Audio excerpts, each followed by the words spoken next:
थोड़ा रुक जाओ, अभी मत करो, लेट्स बी केयरफुल। क्या आपने भी ऐसी आवाजें सुनी है? ये आवाजें कभी लाउड नहीं होती, ये पैनिक क्रिएट नहीं करती, ये बिल्कुल रीजनेबल लगती है और इसलिए हम इन्हें क्वेश्चन भी नहीं करते, करेक्ट? लेकिन धीरे धीरे इनको सुनते सुनते एक चीज क्वाइटली हो जाती है, वेटिंग एक आदत बन जाती है। हम थोड़ा कम ट्राई करते हैं, थोड़ा कम बोलते हैं, थोड़ा कम रिस्क लेते हैं और हम इस चेंज को प्रॉब्लम भी नहीं समझते। हम खुद से कहते रहते हैं, ये तो मैच्योरिटी है, अब ज़्यादा प्रैक्टिकल हो गया है, रिस्पॉन्सिबिलिटी हमारी अब बढ़ गई है। और क्योंकि ये सब सोशली एक्सेप्टेबल लगता है, कोई क्वेश्चन ही नहीं उठता, ना हमारे अंदर, ना बाहर से। लाइफ बाहर से बिल्कुल सेम लगती है, रूटीन चल रहा होता है, जिम्मेदारियां पूरी हो रही होती है, पर अंदर कहीं मोमेंट स्लो हो जाता है। सब कुछ ठीक लगता है, फिर भी अंदर एक हल्की सी अनइजीनेस होती है, कुछ मिस हो रहा है, पर समझ नहीं आता कि क्या मिस हो रहा है। और यहाँ एक सब्टल सी बात होती है जो हम अक्सर मिस कर देते हैं। ज्यादातर लोग ये महसूस भी नहीं करते कि वो फियर के इन्फ्लुएंस में है, क्योंकि ये फियर फियर जैसा फील ही नहीं होता। ये ज्यादातर ओवर थिंकिंग बनकर आता है, स्ट्रेस बनकर आता है, हर चीज को कंट्रोल में रखने की नीड बनकर आता है, या फिर सेफ रहना चाहिए जैसे लॉजिक बनकर।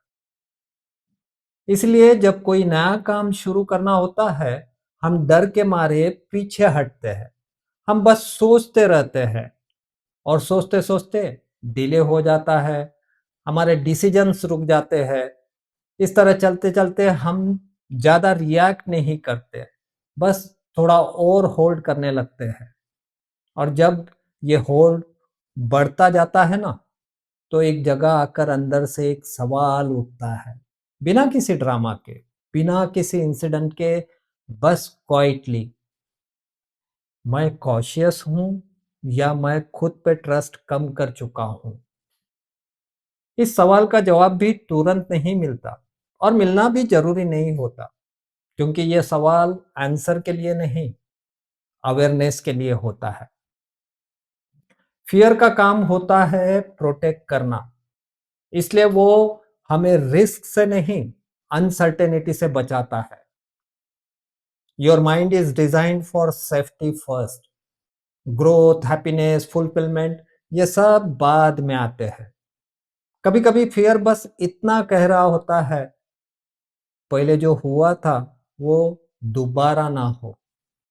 और ये बात गलत भी नहीं होती, पर जिंदगी हर बार वही नहीं होती, सिचुएशंस बदल जाते हैं, हम भी बदल जाते हैं। और जब हम बिना जजमेंट के अपनी एजिटेशन को देख पाते हैं ना, तो धीरे धीरे रुकना कंपल्शन नहीं रहता, एक चॉइस बन जाता है।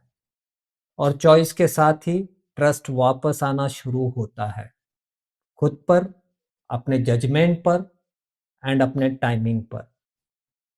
ये प्रोसेस कोई लाउड नहीं होता, इसमें कोई ड्रामेटिक मोमेंट नहीं होता, बस एक क्वाइट रियलाइजेशन होता है, मैं सेफ हूं और मैं मूव भी कर सकता हूं। यहीं से फियर अपनी जगह बदलने लगता है।